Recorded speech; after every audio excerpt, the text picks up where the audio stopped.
Antes de la escuela de la vida, nuevamente en un video, preguntas y respuestas, y en este caso aquí estoy acompañado por un compañero y amigo docente, el cual hoy estábamos hablando sobre la educación y me llamó mucho la atención lo versado que está él en algunos temas de pedagogía y digamos en la mirada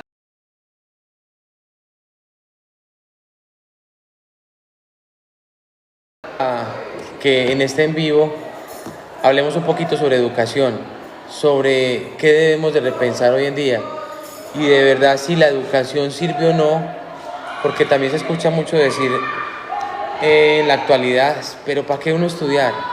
¿Será que eso sí sirve? ¿Y hasta qué punto me están enseñando lo que debo de saber para la vida? Entonces, como para empezar, profe Ever, cuéntenos un poquito sobre pedagogía y cómo, digamos, el profesor debe de ver hoy en día o cómo se puede reflexionar un poquito más hoy en día a nivel educativo. O sea, ¿cuál es la mirada que de pronto el maestro debe tomar hoy en día y cómo debe llegar más a los estudiantes? ¿Cierto? Como una reflexión frente a eso. ¿Qué nos puede usted contar al respecto? Bueno, un saludo para todos los que nos ven. El profesor Juan Mario es mi compañero en la institución educativa Filadelfia. Yo trabajo como PTA acá en esta institución y pues estábamos haciendo una charla dentro de lo laboral y dentro de lo pedagógico también. Mi labor entonces era entablar una conversación con él y nos propusimos pues luego hacer el video a partir de esa conversación que tuvimos. En el comienzo de esa conversación fue como él bien lo expresó, oiga, ¿qué es la educación hoy en día? ¿Qué es lo que se piensa de educación? Desde el punto de vista del PTA pues tenemos un concepto de que la educación debe ser activa. Pero empezamos por explicar qué significaba eso de ser activo y para eso entonces nos devolvimos hasta la historia de Piaget y nos hacíamos una pregunta básica, oye, ¿quién fue Piaget y qué decía Piaget? Y a la final nos quedamos como que yo sí sé de Piaget, no sé nada de Piaget, ¿será que Piaget ya no se debe tener en cuenta? ¿Será que ya cambiaron las cosas? Y pues nos pusimos a hablar sobre el tema de las estructuras para llegar al conocimiento.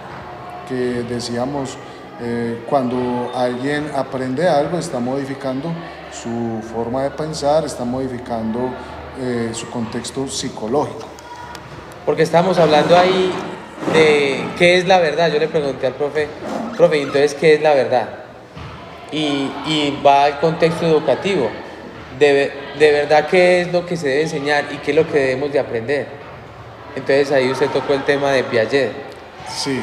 O sea, se supone que en la escuela enseñamos verdades, pues o sea, lo que usted aprende en la escuela es lo que aceptamos como verdad, o sea, algo que es útil, algo que nos va a servir. La pregunta era cómo el estudiante también podía llegar a aprender eso que le estoy enseñando.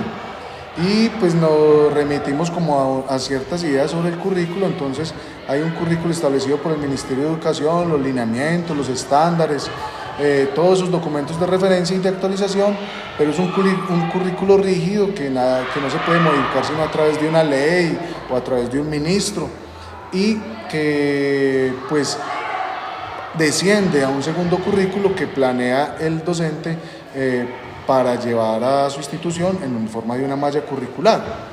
Esa malla curricular por lo general está hecha de temas, 10, 12, 14 temas para un año, y pues se queda ahí en el papel escrito que corresponde y es coherente tanto con lo que dice el ministerio como lo que nosotros vivimos en las instituciones, lo hacemos pertinente. Sin embargo, cuando vamos a aplicar ese currículo en las clases, en el día a día, pues el docente sufre una serie de inconvenientes porque los tiempos no dan, porque las actividades no corresponden con los tiempos, se nos pasa el tiempo y no alcanzamos a evacuar todos los temas y entonces hay como una angustia de terminar con todos los temas, aún siendo muy superficiales. Entonces sería como un tercer currículo, el tercer currículo que de verdad se enseñan. Y habría un cuarto currículo que fue de todos esos 14 temas que yo di y que algunos me tocó dar a la ligera, con cuánto se quedó el estudiante realmente para su vida, con cuántos le van a servir. Y tal vez podríamos decir que de todo el año se quedó con 6 o 7 temas que le sirven, que quedaron en su estructura cognitiva. Entonces la pregunta es, oiga, ¿y entonces para qué el maestro se puso a preparar 14 temas sabiendo que hubiera podido preparar 7 y darlos de una mejor manera para el estudiante y para él? Y terminábamos diciendo entonces que cómo se está aprovechando el tiempo de la jornada escolar. Si lo estamos saturando de muchas cosas que no le aprovechan al estudiante, y si no fuera mejor aprovechar ese tiempo de la jornada escolar haciendo otras cosas. Entonces ahí entra el último currículo, que es el currículo de la vida del estudiante, el estudiante que tiene problemas en su casa o que vive muy bien en su casa, el estudiante que cuando termina la jornada ya no permanece más en la casa y tampoco se olvida del estudio, del estudiante que tiene problemas con las drogas o del estudiante que tiene otro tipo de problemas familiares o hasta de salud. Cómo ese tiempo de la jornada escolar podría aprovecharse, en vez de saturarnos con esos 14 temas de los que el estudiante solo se va a quedar con 7, si fuéramos conscientes de esto, pues entonces enseñaríamos 7 temas y nos quedaría tiempo para hablar con los estudiantes acerca de su vida, de cómo ven la vida, de qué problemas tienen en la vida, de cuáles son sus inquietudes, de por qué les falta motivación para vivir en la vida académica, etcétera. Entonces, hasta ahí vamos en la conversación con el profesor Juan Mario, qué parte del currículo tendría que quitarse, de cierta manera, entre comillas, y qué parte del tiempo escolar debería dedicarse a hablar con el estudiante, a conocer un compañero que está pasando conmigo hasta 120 horas al año. Bueno, profe, para resumir lo que hemos hablado hasta el momento, lo que usted nos ha expresado, entonces, lo que usted nos quiere decir es que a la hora de enseñar, menos es más. No llenar al estudiante de tanta información, si en últimas no le va a quedar, es mejor que le quede menos, pero bien aprendida, ¿cierto? Y que ojalá esa sea directamente aplicable a su vida. Sería como la reflexión, ¿cierto? Nosotros como profesores, pues, y yo estoy de acuerdo con eso, llegar al estudiante con cosas que le sirvan para la vida y que en el currículo se aborden los temas bien abordados, así sea menos. Porque en ocasiones se satura el estudiante de muchas cosas y por hacer más se hace menos, como dice el cuento. Lo otro que resalto y me llama mucho la atención es acerca de la verdad y de cómo desde la pedagogía se va construyendo la verdad en cada una de las personas, se va haciendo ese constructo y nos lo recuerda, digamos, desde la pedagogía de Piaget del constructivismo, ¿cierto? Entonces, como cada una de las cosas que, digamos, cada profesor le va dando a los estudiantes, los mismos estudiantes compartiendo con sus compañeros en las casas, también se enseñan. Entonces, todos hacemos parte de ese constructo. Y yo digo, la mejor escuela es la vida. Porque es que en la vida, en la experiencia, no solamente en lo que uno trasega en la escuela, en el colegio, sino también en la calle, en la casa. Es ahí donde uno aprende lo que, digamos, necesita para la vida. Entonces, profe, no sé qué otra cosa de pronto nos quiera agregar, nos quiera compartir como reflexión frente a la educación hoy en día, que sirva para nuestros estudiantes, para motivarlos, porque hay otra cosa. Uno como profesor, en el caso mío, yo les quisiera enseñar muchas cosas, por lo menos que he comprendido desde mi experiencia, desde la vida. Yo les digo a ellos, pregunten qué quieren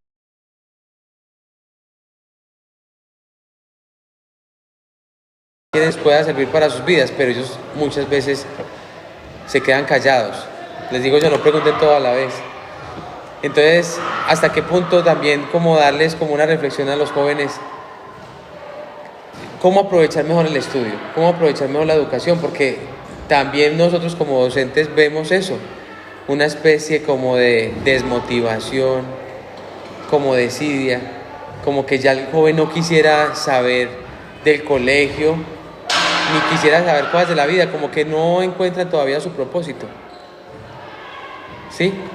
Ya. Bueno, sí, lo que decía usted sobre que la vida es la mejor escuela, pues claro, en la vida es donde uno resta y suma y donde uno aprende a enviarle una carta al otro, o una comunicación o una petición. La vida no está por materias, más bien la vida nos exige que integremos todas las materias en las situaciones en que nos encontremos, la expresión oral, la expresión verbal, la matemática, el trato al otro, eso está inmerso en todas las condiciones de la vida. Hablábamos sobre la verdad como algo que se ha tenido de pronto en un imaginario, como algo absoluto, algo que, ¿cuándo vamos a llegar a la verdad? ¿Usted qué verdad tiene? ¿O quién tiene la verdad? ¿O quién tiene la verdad? Y pues la respuesta a eso es que si alguien tuviera la verdad, pues ya no discutiríamos nada, porque ya no habría ni siquiera necesidad de votar, porque ya la verdad se sabría y entonces pues ya no hay nada más que hacer, solamente hacer lo que es la verdad. Pero en el caso de nuestra conversación, pues estábamos hablando de Piaget y que Piaget nos decía que la verdad es una construcción de estructuras mentales, o sea, la persona aprende cosas en la medida en que cambia sus estructuras. Poníamos un ejemplo de que una persona puede quejarse de las cualidades o defectos de su pareja, pero esa pareja,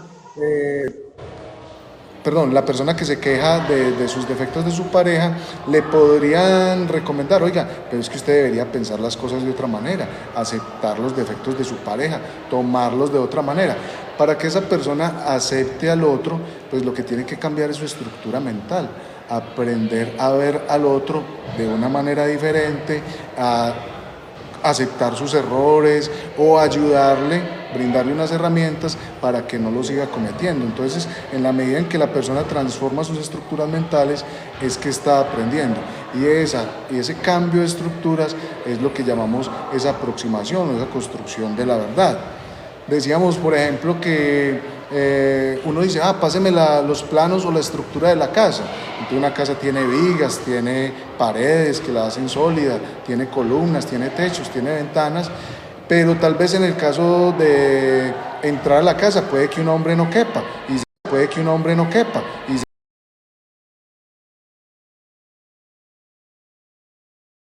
la casa que él diseñó, que él construyó, pues debe tener un techo más alto, y eso implica un cambio en sus estructuras mentales.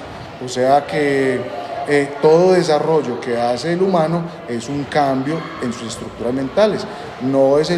Al estar hablando de estructura, no estamos hablando de la estructura del computador o de la estructura de la mesa, sino de la estructura que el hombre ha creado en su mente.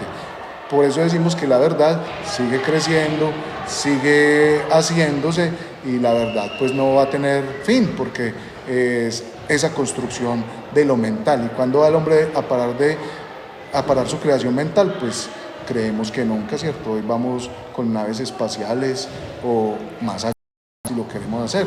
Decíamos que, por ejemplo, los hombres que crearon o que están trabajando en la inteligencia artificial, tal vez ellos cuando eran jóvenes trabajaron con máquinas de escribir, y esa máquina de escribir ha cambiado sus estructuras hasta llegar hoy a una máquina que ya es capaz de escribir por nosotros y pedirle un texto y ella lo escribe autónomamente. Ese es el cambio en las estructuras, no de las cosas, sino del cambio de las estructuras mentales que ha llevado a que las cosas evolucionen y cambien. Por eso entonces decíamos, oiga, ¿y entonces cómo tiene que evolucionar y cómo tiene que cambiar la escuela? Y pues lo que pensábamos es que hay que hablar más con el joven, hay que conocerlo más. Pasamos 120 horas con él en el colegio. Él es nuestro compañero, pero es un compañero que al final del año sigue siendo un desconocido para nosotros. Entonces, ¿cómo aportarle a un desconocido lo que tiene que modificar, o cómo modificarle sus estructuras a un desconocido? Eso requiere el diálogo, requiere el tiempo, requiere la conversación con él, y por eso, como decía el profesor Juan Mario, menos contenidos puede ser más calidad, porque podríamos dedicarnos a hablar más con el joven. a hablar más con el joven, a hablar más con el joven, a hablar más con el joven, a conocer el interno de la escuela, tanto de los adultos como de los jóvenes, como de los padres, aceptar que hay otras maneras y aquí, qué es lo que queremos alcanzar, cuál es nuestra meta. Muchas gracias, profe. Profe, mejor dicho, este tema de enseñar, de la educación, la pedagogía, es un tema muy amplio. Ojalá podamos de pronto en otro momento seguir charlando al respecto. De verdad que son reflexiones muy interesantes, muy apropiadas y que seguramente le han de servir a otros compañeros, compañeras, educadores, reflexionar frente a todo esto y de pronto mirar desde otro punto de vista la educación en la actualidad.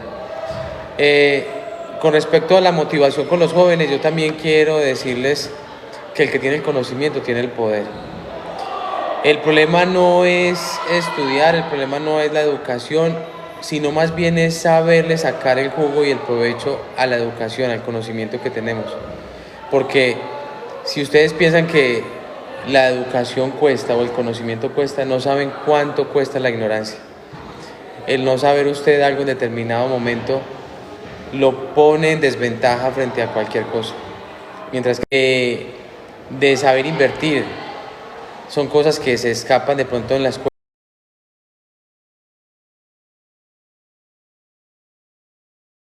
Cómo manejar una familia, tener hijos, son cosas que se escapan porque se van más a lo que decíamos ahorita, a la vida, a la escuela de la calle y personalmente son cosas que cuando uno va, digamos, teniendo ese interés, pues busca la información y de pronto se le pregunta al profesor, como en el caso mío que yo le digo a los estudiantes, pregunten, pero si no tienen esa motivación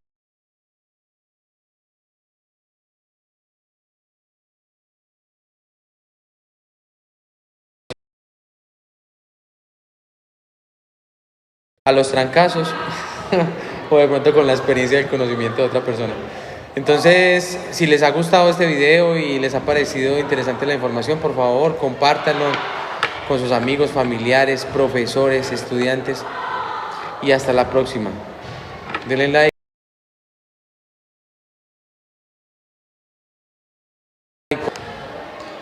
Muchas gracias, Juan Mario, por permitirme estar en su canal y pues la intención es dejar una buena impresión del PTA, motivar a las personas para que, bueno, es un programa que empezó en el año 2012 y ya vamos en su tercera versión. Ahora estamos concentrados tanto en los aprendizajes como en la formación integral, o sea, cómo un estudiante puede integrar más conocimientos a su vida, conocimientos significativos, tanto académicos como socioemocionales y del cuidado de la naturaleza. Muy bien, profe. Muchas gracias. Hasta la próxima. Dios los bendiga. ¿Qué dijeron ahí los